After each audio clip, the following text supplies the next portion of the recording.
সাম্প্রতিক সহিংসতা ও বিশৃঙ্খলায় চরমভাবে দেশের ভাবমূর্তি ক্ষুণ্ণ হয়েছে আন্তর্জাতিক অঙ্গনে। এ তথ্য জানিয়ে অর্থনীতিবিদরা বলছেন, আগামীতে এর খেসারত দিতে হবে দেশের অর্থনীতিকে। বিশেষ করে রপ্তানি আর বিদেশি বিনিয়োগে সবচেয়ে বেশি নেতিবাচক প্রভাব পড়বে বলে আশঙ্কা তাদের। হাসানুল শাওনের রিপোর্ট।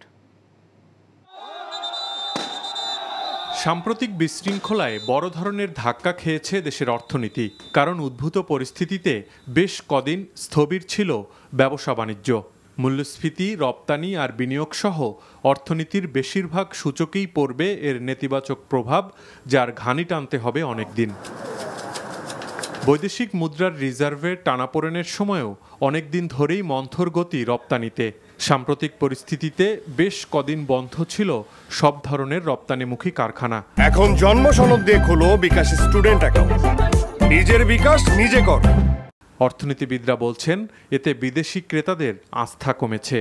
বায়ার কিন্তু আপনার দেশের অভ্যন্তরীণ বিষয়গুলো দেখবেন, তারা তাদের লিড টাইম দেখবে, তারা তাদের প্রোডাক্ট তারা ঠিকমতো পাচ্ছে কিনা সেই কমিটমেন্টগুলো দেখবে। তো সব কিছু মিলে আমাদের এক্সপোর্ট তো একটা ধাক্কার মধ্যে পড়ছে। বাংলাদেশকে নিয়ে যে ভাবমূর্তি বিদেশে, সেটা ভয়ানকভাবে ক্ষুণ্ণ হয়েছে। দীর্ঘমেয়াদী ইম্প্যাক্ট হচ্ছে যে কিছু কোম্পানি হয়তো ছুটে যেতে পারে, যারা বাংলাদেশ থেকে গার্মেন্টস কিনতো তারা হয়তো এখন ভিয়েতনামে চলে যাবে, ইন্দোনেশিয়া চলে যাবে, ভারতে চলে যাবে, আর নাও ফিরতে পারে তারা। অন্যদিকে করোনা পরবর্তী সময়ে বিদেশি বিনিয়োগ আকর্ষণে হিমশিম খাচ্ছিল বাংলাদেশ। কাঙ্ক্ষিত বিনিয়োগ আনাটা এখন আরও চ্যালেঞ্জিং হবে বলেও জানান অর্থনীতিবিদরা।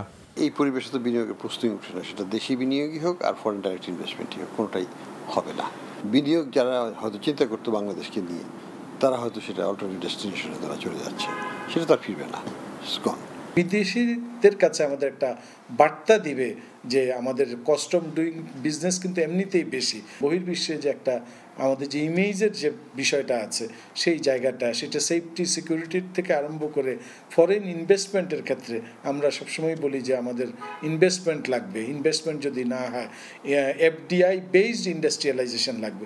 তো সেই জায়গাগুলো কিন্তু আমাদের জন্য একটা চ্যালেঞ্জের মুখোমুখি হলো। বিদেশি বিনিয়োগ বাড়াতে সামনের দিনে আইন শৃঙ্খলা পরিস্থিতি স্বাভাবিক রাখার তাগিদ অর্থনীতিবিদদের।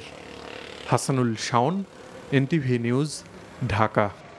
এখন জন্ম সনদ দিয়ে খোলো বিকাশ স্টুডেন্ট অ্যাকাউন্ট, নিজের বিকাশ নিজে কর।